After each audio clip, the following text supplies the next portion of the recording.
Hi, I'm Mary Greendale, and it's time for another edition of Just Thinking. Today, it's time to catch up with James Arena-DeRosa, our state representative in the Massachusetts House. We do this on a quarterly basis. I can't believe that 3 months has gone by yet again, but it's a good way to keep track, you know? It's like, wow, what did I get done in 3 months? But anyway, welcome, James. Good to see you again. Thanks, Mary. Great to be back with you. Thank you. I know that you're getting to the end of the session, and I know that there are a lot of big things out there, but let's start with Holliston. Let's talk about what's been going on, what's been happening with here. So where do you want to start? Sure, I'm happy to do that. And on the big things, as we get to them, I won't have too much on numbers because that'll all change in the next couple months, but when we come back in 3 months, we'll have more detail. But one of the exciting things that's gone on locally, and you actually were part of this, the home rule that Holliston put forward has been passed and signed by the governor. That's going to allow senior citizens who qualify for the CB, the circuit breaker, on their taxes to get an additional tax exemption from the town of Holliston.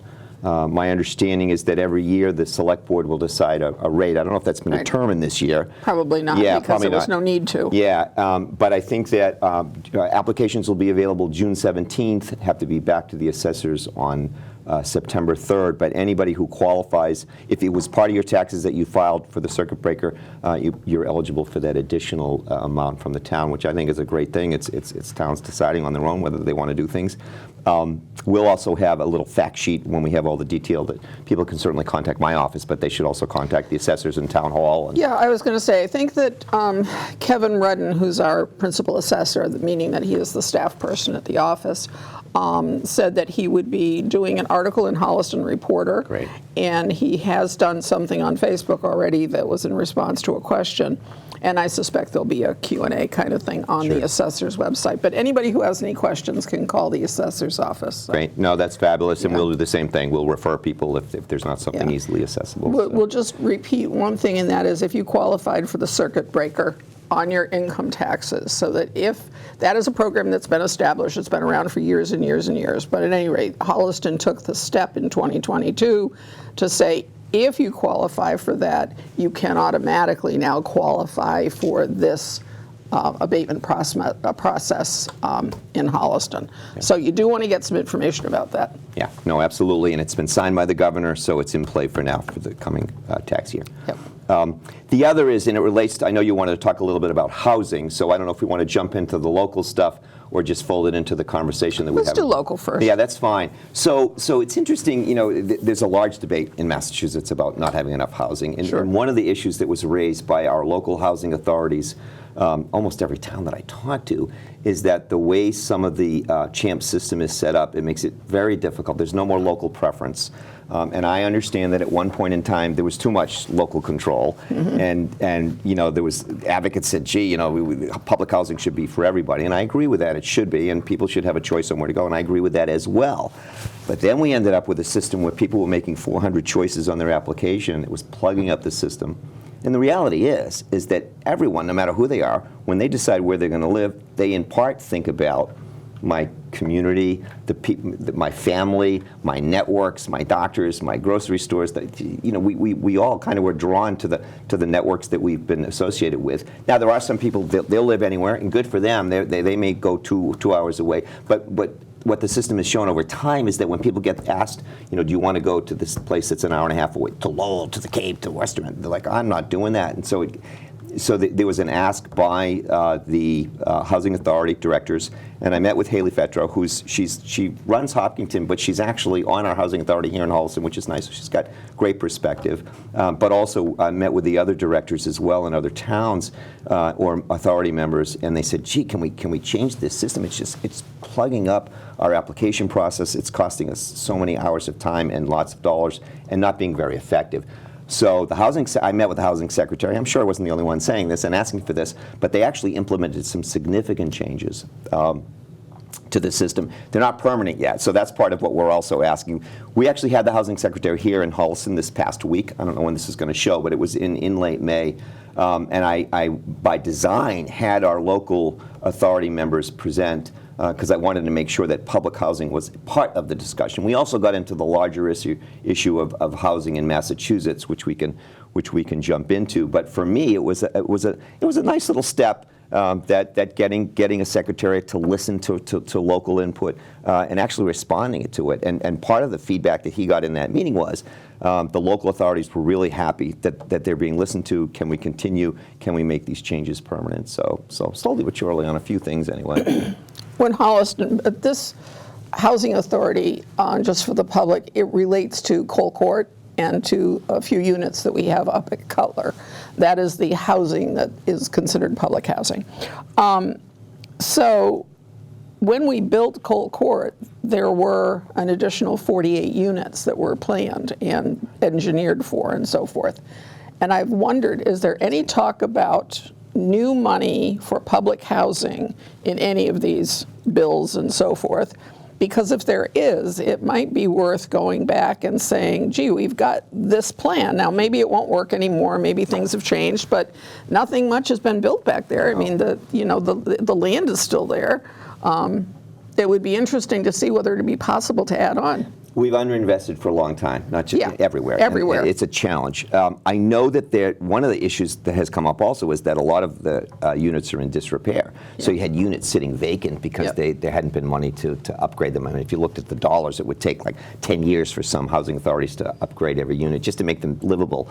And I know that there's significant money in there, but there's some money that's going to go for new housing. But I'm going to look into this. This is kind of an interesting. I wasn't aware of that. That's what happens when you write the history. Yeah, no, it's great. But certainly, every community is going to have to look at where are there opportunities to provide more affordable housing. Yeah. It's just such a huge challenge. And we were talking a little bit before we started the show, and the bond bill that we're literally taking it up this week.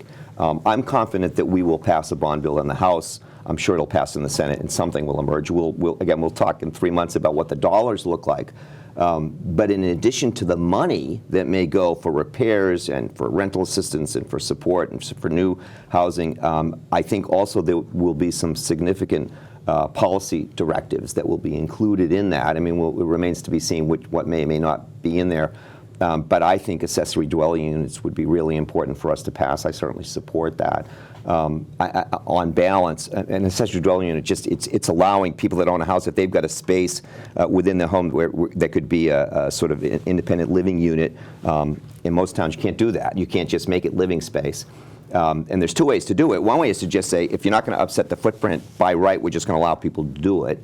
Another is, well, even if you maybe built a little bit beyond with some parameters, you should be able to do that by right. It'll be interesting to see where we end up on that. I'm sure something will come through. But even that, we think would get several thousand units already. And one of the big challenges, and it's not just seniors that would go into those units, it might be others as well. The housing market, I'm sure everybody listening is familiar with this, if they talk to anybody, whether it's people trying to live in town, young families, seniors, it's such a challenge. We almost have this sort of logjam going on.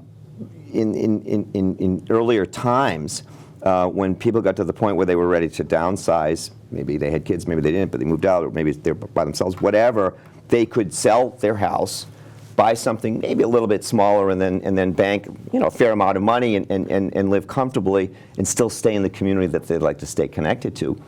Well, now those starter homes have gotten so expensive. People do the math, and I've met literally several people who said, I'm better off just staying where I am. So if they're staying where they are, that means that young families trying to get a house or someone else, the whole system just is gridlocked, and we really need to break it. Yeah, break the logjam. We have talked about allowing accessory apartments in Holliston beyond what we currently do. Now, you can do an accessory apartment for family. So what this law is going to do is to change it so that now it doesn't matter whether or not people are related to you. You'd be adding an apartment, if you will. And in Holliston, there are always serious concerns about septic systems. So if they do something by right, they need to bear in mind that, that different situations exist in different communities. And once you open up the door of septic systems, that's a biggie for any town like us. If it doesn't have a septic system to support an additional bedroom, then in fact, it might not fly. So it's a very controversial issue here. We've had some real pushback when we've tried it in the past. It is a challenge. It's interesting you mentioned that. If we can jump into the MBTA Communities Act, which again was sort of a one-size-fits-all that, Yep. that did not take into account scope and scale, size of the community. I mean, 750 units for a sizable city or town isn't that many. For a small town, it's overwhelming. It's like 20, 30, 40%. It doesn't make sense. And then on top of it, no consideration for whether or not a town had septic or sewer, which Yep. makes a huge difference. Yep. And then and I have some communities, I mean, Holliston doesn't have sewer, we have town water. Sherburne has no town water, no town sewer. So to put 750 units in a town that only has 1,500, it's kind of environmentally irresponsible. And sometimes you have the housing advocates that lean progressive, as well as the environmental advocates that lean, and they're kind of conflicting with some of their own objectives, if you will. And we have to be smart about the way we do it long term. But yeah, I mean, I think a little bit of work on taking into account individual circumstances would benefit us, and it's not always done that way, but probably should be. Yeah, well, if there's an opportunity to weigh in on that, then I think that would be a really good idea, because one size does not fit all, and Holliston's high water table really makes things difficult. You know, I have a letter in the history that says, from 1953, that says all the really good permeable land has been built on already. Yeah. Okay? Wow. Yeah. And the only reason that we aren't in deep doo-doo, so to speak, is because technology improved, so it became possible to deal with without having to, you could deal with the effluent without having to dig so deeply. But because every house that has a mound, it's to get it away from the water table. Water table, right, sure. So it was after they started to find technology that the system is contained in, the top foot. They're above the water, but they didn't need a mound to accomplish it. But this town has really got high water. So it's not easy. It really isn't easy. And the tendency will be to put apartments with houses like in the downtown area, and of course that's some of the wettest area we have. Mm-hmm. So. Yeah, and I don't see how that works without some kind of sewer line, and I know that's been talked about for years here. And well, we've got the plan should come up October, at the October town meeting, but that is for business, for commercial properties. Mm-hmm. And it would never accommodate housing. Mm-hmm. I mean, it's just, there's not enough capacity at the treatment facility. So, I mean, we may be making a tiny step forward, but it's certainly not the comprehensive discussion we need to have. Mm-hmm. Yeah. So, all right, what's next? Well, you tell me. I mean, I know we wanted to touch a little bit on environment as well. Which certainly is top of mind for a lot of people. I'm still, I'll give you another specific that links to local, because that's how my lens that I always use. I certainly support the move to clean energy. We have to. I mean, you have to think for the long term. But I'm always asking questions about, well, what does this really mean? So I'll give you an example. We have tremendous potential for wind, right? We know that. We've studied it. It's probably one of the best potentials not just in the country, in the world, off of Massachusetts. And you look at the math, we think 1 million plus homes, maybe even more. Fabulous. But as I'm looking at it, I'm like, okay, this is great. I said, but what's it going to take for the transmission to get that, not just from the wind farms to offshore into the state, but then across the state? And so I talked to Jeff Myers, great aide, who we've worked closely with. I said, let's set up a meeting. I said, I want to understand this better. Well, I started asking questions. They said, well, James, you understand we have to build at least 17 substation transmission stations across Massachusetts. And I'm leaving my eyes just like, oh boy, right? Think of what it takes to get any kind of siting in Massachusetts. That is a huge infrastructure investment financially, but then also to get the permitting, the process, the agreements, that's a big undertaking. I'm not saying we shouldn't do it. It's really important that we do it. But when we think of our long-term plan, we've got to include stuff like that. And we're already seeing a problem, right? The push for EVs. All for it, electronic vehicles, electronic buses, fine. We don't have enough charging stations. Right now we've got some money in some of the new bills that are coming through to do more of that. But I think sometimes we have these really well-meaning rules and laws and new regs that people put in, and I'm not sure we always think through sort of the underpinnings that can make it happen. And to me, this is the pragmatic side. I mean, I always say I've got progressive values because that's my orientation, but I'm also very pragmatic on how are we going to get this done, what does it take to get this done. I'll give you another example, and this one is much closer to home, and it was kind of alarming actually when I was sort of sat with some residents to learn more about it. So part of what's going on within some of the committees is this Clean Energy Infrastructure Commission that was set up by the governor. It's got all kinds of people on it, from the legislature, from environment, from community, from business. It's a mixed group, and it was to set up some kind of system and parameters for clean energy infrastructure. So embedded in it is this whole section about battery storage. Mm-hmm. And so battery storage to me is, well, what kind of energy are we talking about? So I learned from some local residents there was an effort by, and they didn't win because Holliston said no to them, but the worry is that the state's going to say, yeah, sure, you can do that. So they tried to put battery storage in a residential neighborhood, and which is, first of all, it's kind of a dangerous proposition anyway because of the fires and some of the incidences that have been around battery storage. I'm not against the concept. I mean, storing energy offline during low peak, fine if you do it in an industrial park. There's places to do it. Conceptually, I'm okay with it. But the kicker for me was, as they did the research, this particular plant, 95% of the energy that was going to be stored was from burning fossil fuels. So it's not as if there was going to be, wow, we're going to put this battery storage in and it's going to capture 50%, 60%, 75%. It's going to be solar or geothermal or wind. So I had a couple of problems, sort of conceptually, just where you're going to site it in the first place. But then on top of it, don't call it clean energy infrastructure and then have such a small percentage allowed.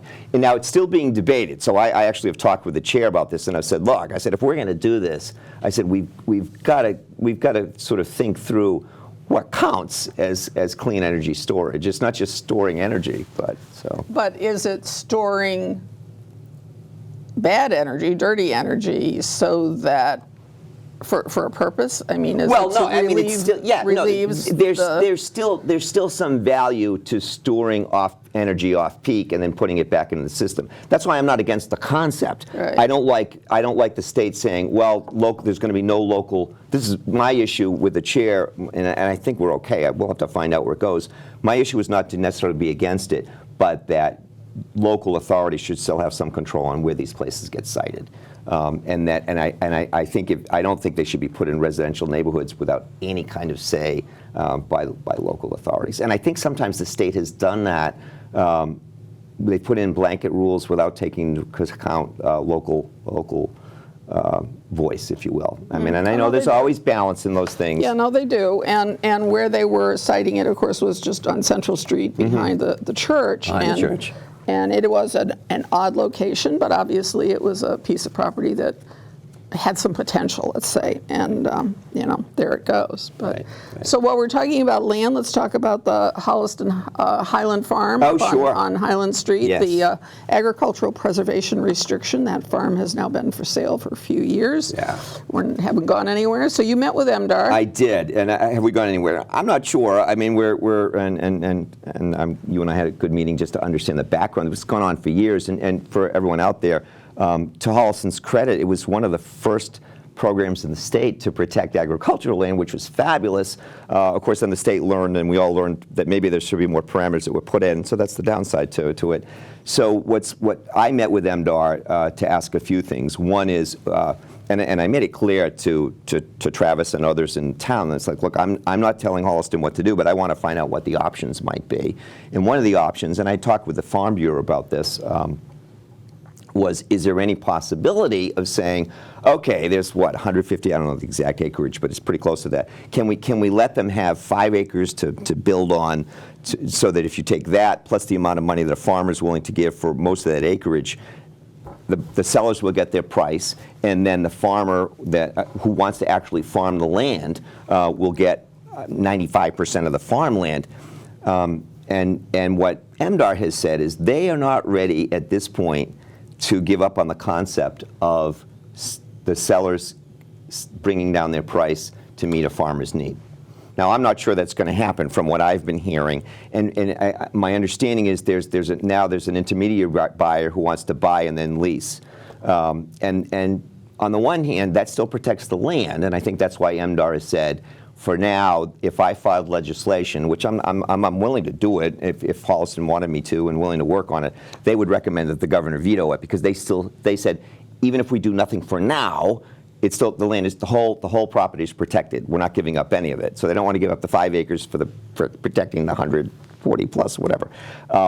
But they do recognize that the longer it goes by not being farmed, that's not good for the land. We already know the trees have gone bad. I mean, there's all kinds of problems already evolving.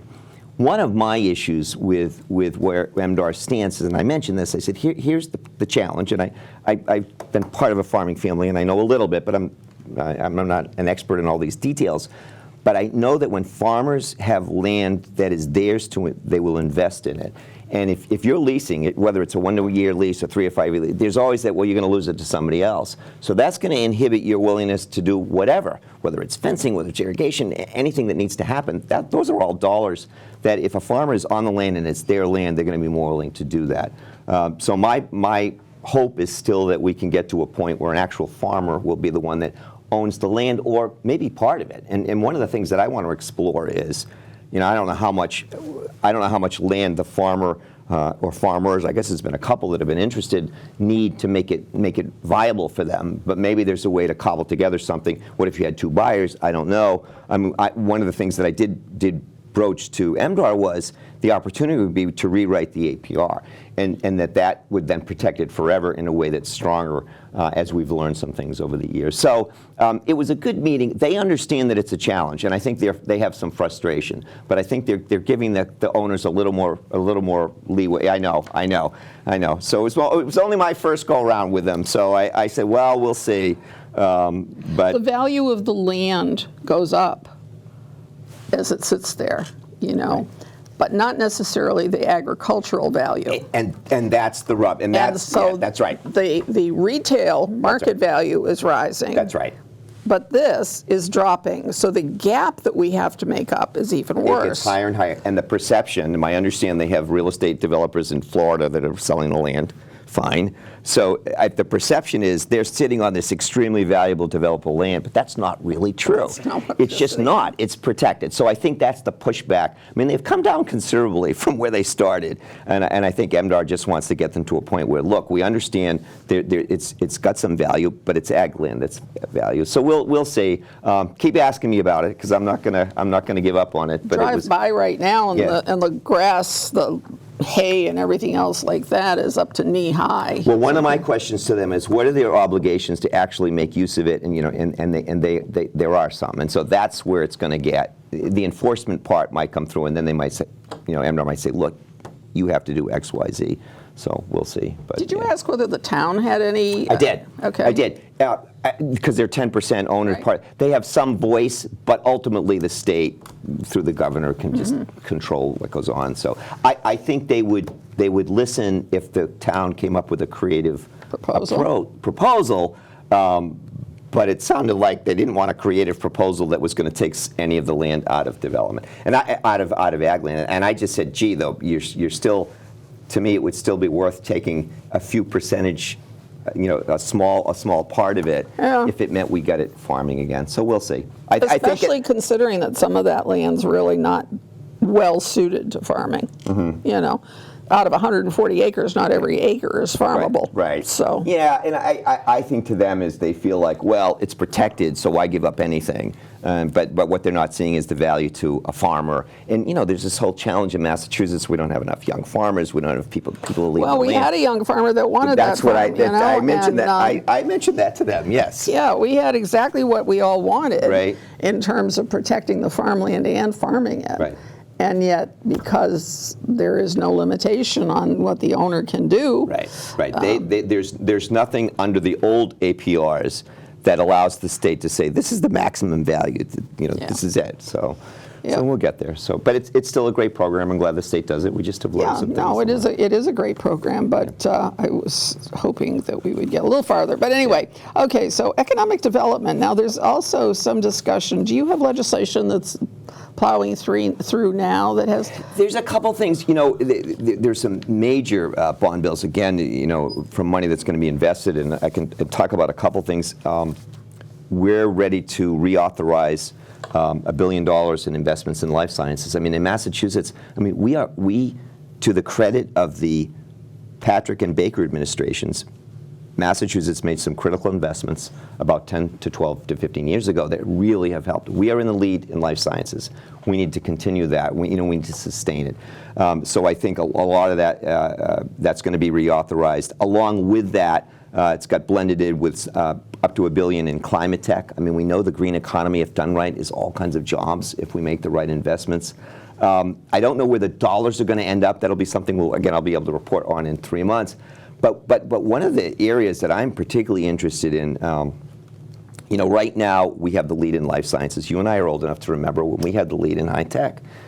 What are the lessons from the 80s? I know that some of it was we kind of missed the PC revolution, and out west they were more on top of it. But it's more than that. I think we need to understand were there investments that could have been made. What was it? I mean, we certainly had the talent. We had the brand. I mean, it wasn't that. And I think we're going to see the same thing in life sciences. There are certainly other parts of the country that are starting to make these investments.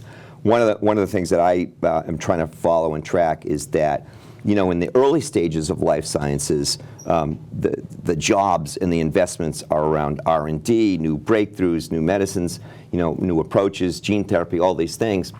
But the next sort of generation of jobs is in the manufacturing, right? There's a company in Hopkinton that sort of has just helped co-discover an approach to treatment for sickle cell, which is going to be this fabulous long-term thing. But where's the manufacturing going to take place? Are we going to be able to set up plants here, or is it going to end up in South Carolina? And I'm new in the legislature, but trying to have conversations and saying, look, don't look at the prices of office space and lab space in Kendall Square, which you're looking at the numbers and you're just throwing your hands up. But look out here in Metro West. Look at 495. We've got great space out here. We've got a great talent pool out here, and there are some wonderful businesses over the years that are popping up. How do we energize and support that in ways that sort of keep it going? I don't know the answer to that, but it's a question that I'm asking because and I know people that were very involved in high tech years ago, and I've actually started some conversation. I'm like, well, what did we learn? I mean, are there things? And I know it's a different industry, but were there things the state could have done? I just think we have to do our best to stay ahead of the curve on that and see what's possible. But I think it's going to be really important that we reauthorize the money. I think we will. I think there's an acknowledgement that it's a great industry for Massachusetts. Ironically, though, because of the ebb and flow of patents and how things work, and I made some calls last week. I thought we were doing great. How come you're doing layoffs? It's not an industry-wide thing. It's patent expires. They just have different staffing. So we're always going to have a little bit of that, but we want to just keep growing the industry for the long term if we can. So we'll see. I mean, I'm still kind of weaving my way through it on that. And sort of on a smaller scale, I still and this is where I think I went over this with you, but you get elected and then you have 5 days to file legislation. So it's most of my head has been wrapped around what do I file leading into the 2025 session, and I hope to be there. And I think that we need to do more to support small business. They got crunched during COVID, and I think some rules were put in that I think it really hurt them around unemployment. I mean, that's sort of a longer detail. When I have the legislation filed, maybe we'll talk about that next time. Okay. But I definitely think there are some things that we can do to support small business that we haven't been doing along the way. So we'll see. Yeah. Okay, so now the grand total of both of these, we're talking economic development bond bill and we're talking about housing bond bill. The big numbers? Yeah, $6+ billion, and of course you'll rarely see me put out anything about bond bill because bond bill money is in stages, right? It's like an authorization. I mean, we authorize the money to be spent, but then we still have to go out and actually get the money and appropriate it. And one of my first meetings, one of my towns, we have money in a bond bill. Can you help us? And, here's James. Sure. I set up the meeting, sat down with one of the leaders in A&F for the governor, and they said, Representative, you have to understand, we have $50 billion in bond authorization right now. We only have $3 billion a year to give out. I'm like, oh, any third grader can do that math. I say that all the time, but I almost wish, it's not going to happen this way, but I almost wish over the next 2 months we would pass a bill that gave real money for housing and economic, whatever it was, even if it was only $1 billion versus $6 billion, but it was real money that's going to go to housing, to life sciences, whatever. And everyone knows it's a challenge, but it's hard.